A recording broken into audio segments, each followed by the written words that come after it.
Dentro de los antiarrítmicos, según la clasificación de Vaughan-Williams, encontramos 5 grupos.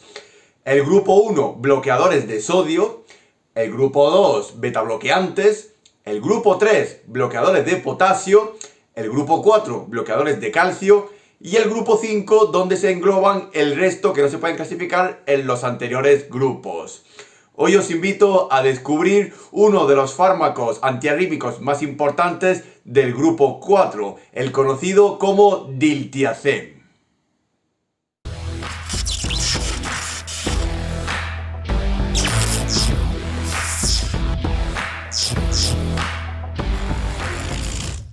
El diltiazem es un fármaco que pertenece a la extensa familia de los antiarrítmicos y dentro de estos pertenece al grupo de la clase 4, es decir, bloqueadores de los canales de calcio, junto a otro fármaco muy importante, el verapamilo.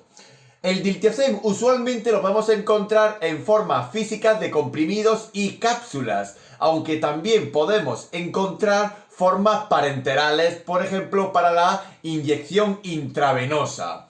Y aquí podemos encontrar la estructura y conformación química tridimensional del diltiazem, donde podemos ver la presencia de anillos aromáticos unidos a su vez a distintos radicales, así como también la presencia en uno de los anillos aromáticos, especialmente del central, la presencia de un átomo de azufre.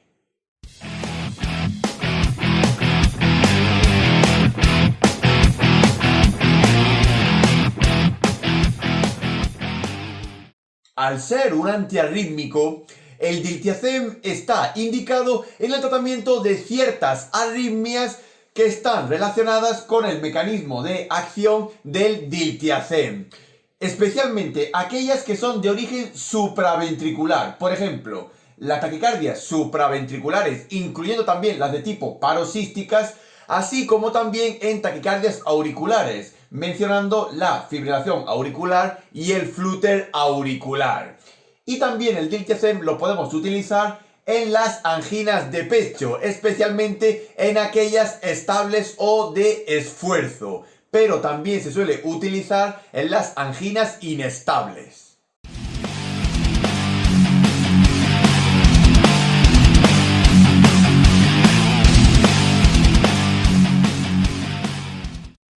El diltiazem, al ser un antiarrítmico, está totalmente contraindicado en ciertas patologías cardíacas que suelen estar relacionadas con el mecanismo de acción del mismo.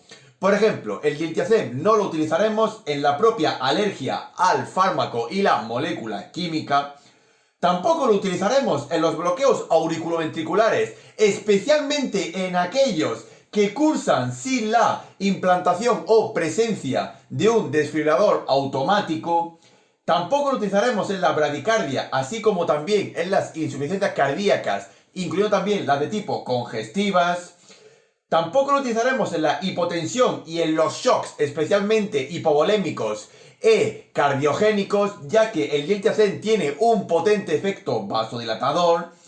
No lo utilizaremos en los infartos agudos de miocardio de tipo graves y tampoco deberemos utilizar el diltiazem en situaciones que cursan con una disfunción sistólica, por ejemplo en aquellos pacientes que tienen una FEBI o fracción de eyección del ventrículo izquierdo menor del 40%. Y también debemos de tener en cuenta ciertas precauciones con el diltiazem. Por ejemplo, de nuevo, en pacientes que puedan sufrir o que sean predisponibles a tener bradicardias y bloqueos auriculoventriculares, mucho cuidado con el uso del diltiazem, puede agravar estas situaciones. Es un fármaco que requiere una monitorización, especialmente del electrocardiograma, ya que el diltiazem es capaz de provocar arritmias, siendo este uno de sus principales efectos adversos. Mucho cuidado también en pacientes geriátricos, siempre debemos de cuidar y respetar a nuestros mayores. Así también cuidado en pacientes con insuficiencia hepática y o renal, más especialmente en las insuficiencias hepáticas, ya que el diltiazem tiene un alto metabolismo hepático. El diltiazem es un fármaco que se debe de utilizar en las primeras 24 horas después de haberse abierto. Y si, por ejemplo, lo utilizamos y no lo vamos a utilizar hasta dentro de unas 3 o 4 horas, se recomienda su refrigeración. Así como también es un fármaco fotosensible. Hay que evitar exponerlo a la luz. Y por último, en pediatría no está recomendado su uso, por lo cual será muy cauto tanto la utilización del diltiazem en estas poblaciones jóvenes y si no, dar otras alternativas antiarrítmicas.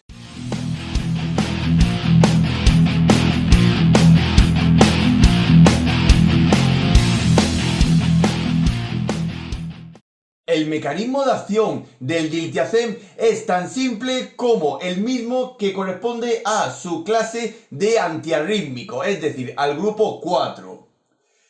El mecanismo de acción del diltiazem es el bloqueo de los canales de calcio que mueven estos iones calcio en el espacio intracelular y extracelular. ¿Qué conlleva a ello? A una disminución de la actividad de la actina y la miosina. Es decir, el diltiazem tiene un efecto de inotropismo negativo. ¿Qué conlleva ello? A que puede o no aumentar o disminuir el gasto cardíaco. A su vez, también tiene un efecto negativo sobre el cronotropismo cardíaco. ¿Qué quiere decir? Que disminuye la frecuencia cardíaca. Y también sumamos un efecto negativo sobre el dromotropismo cardíaco. Enletece la conducción a nivel del nodo auriculoventricular, es decir, del nodo AV. Y a este mecanismo de acción se le suma también el potente efecto vasodilatador que tiene el diltiazem.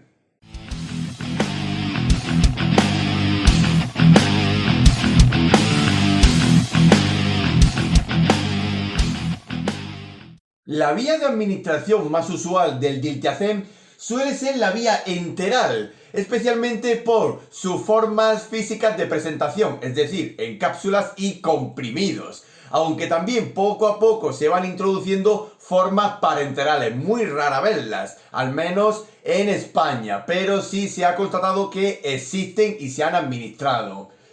La dosis de la vía enteral del diltiazem suelen variar de 60 a 300 miligramos, siendo la dosis del diltiazem en vía enteral siempre de múltiplos de 30 miligramos. Es decir, podemos encontrar comprimidos que sean de 30, 60, 90, 180 o incluso de 300 y 360 miligramos. Pero siempre recordando que tienen que ser múltiplos de 30 miligramos, siendo esta la dosis mínima.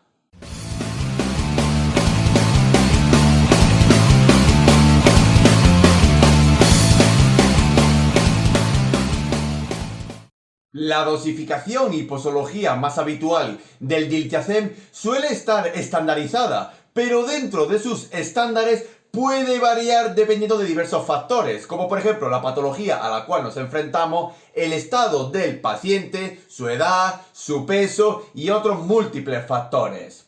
Por ejemplo, si vamos a utilizar el diltiazem para el tratamiento y profilaxis de las anginas de pecho, empezaremos con una dosis de inicio de 60 miligramos cada 12 horas para hacer una dosis de mantenimiento de 180 a 360 miligramos diarios. Y en el tratamiento de las anginas de pecho inestables que vayamos a tratar con el diltiazem, utilizaremos una dosis máxima de 480 miligramos diarios, la cual puede fraccionarse o no. Si utilizamos el diltiazem para un alivio en el infarto agudo de miocardio, utilizaríamos una dosis mínima de 30 a 60 miligramos cada 6 u 8 horas, pero siempre teniendo en cuenta que el paciente no tenga antecedentes ni estados patológicos de insuficiencia cardíaca, bloqueos auriculoventriculares que cursen sin la implantación de un desfibrilador automático o que haya o no haya tenido eficacia terapéutica con los betabloqueantes. Si utilizamos el diltiazem para los tratamientos de la hipertensión arterial, podemos dar una dosis de inicio de 120 a 240 miligramos diarios para pasar a una dosis de mantenimiento de 180 a 360 miligramos diarios, dando un máximo de 360 miligramos diarios. Y finalmente, si tenemos el diltiazem en forma de presentación parenterales, por ejemplo, en vía intravenosa, podríamos utilizar para taquicardias supraventriculares y paroxísticas supraventriculares un primer bolo de 0,25 miligramos por kilogramo en 2 minutos. Si vemos que con ese bolo no se ha remediado el estado taquicárdico, podemos utilizar un segundo bolo de 0,35 miligramos por kilogramo en 2 minutos. Y de ahí seguir con la misma dosis del último bolo. Y muy importante recordar que el diltiazem tenemos que valorar las formas de presentación que podemos dar al paciente. Pueden ser regulares, es decir, fraccionadas al día, o de formas retal, es decir, damos un medicamento y este poco a poco irá liberando la dosis correspondiente. En este caso, en el diltiazem, las formas retal no se recomiendan. Directamente pasamos a las formas regulares o fraccionadas.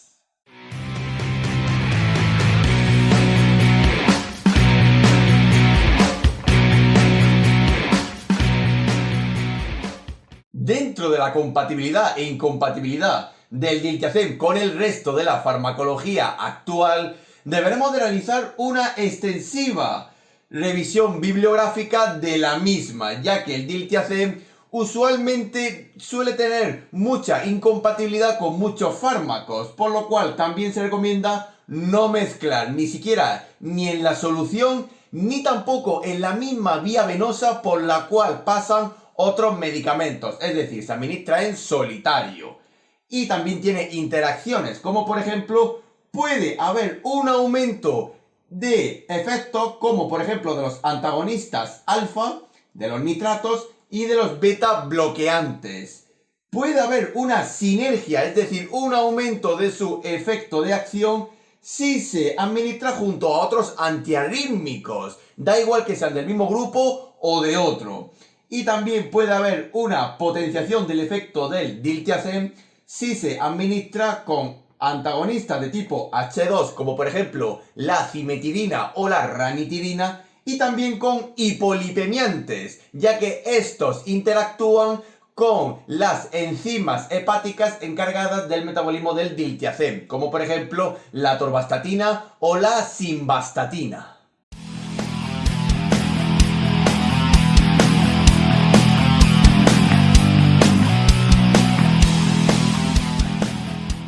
Dentro de los efectos adversos que podemos encontrar del diltiazem, hay mucha varianza, pero si nos vamos al principal ámbito del diltiazem, es decir, el ámbito cardíaco, podemos encontrar que el diltiazem puede producir bradicardias, hipotensión arterial debido al potente efecto vasodilatador que tiene el diltiazem, así como también la presencia de bloqueos auriculoventriculares, ya que el diltiazem, al ser un bloqueador de los canales de calcio, también ejerce su acción sobre el nodo auriculoventricular, es decir, el nodo AV.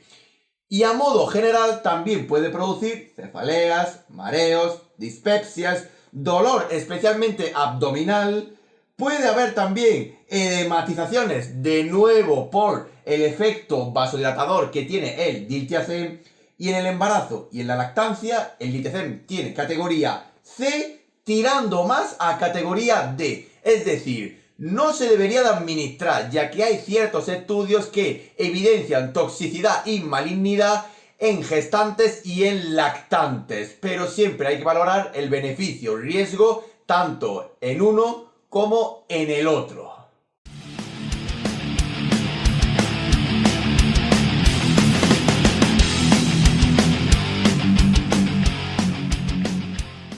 Finalmente, nos queda decir que el diltiazem es un fármaco no dializable. Se ha demostrado que no se elimina por las técnicas continuas y actuales de reemplazo renal y no suele requerir ningún ajuste de dosis, aunque en pacientes con insuficiencia hepática sí se requiere un ajuste de dosis debido al alto grado de metabolismo que tiene el diltiazem en el hígado.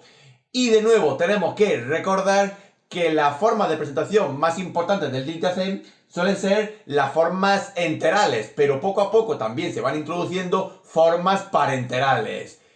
Y también tenemos que recordar las formas que hay de presentación del diltiazem, tanto en su ámbito terapéutico, sean en formas regulares o de formas prolongadas o retar, las cuales no se recomiendan en un tratamiento con el diltiazem.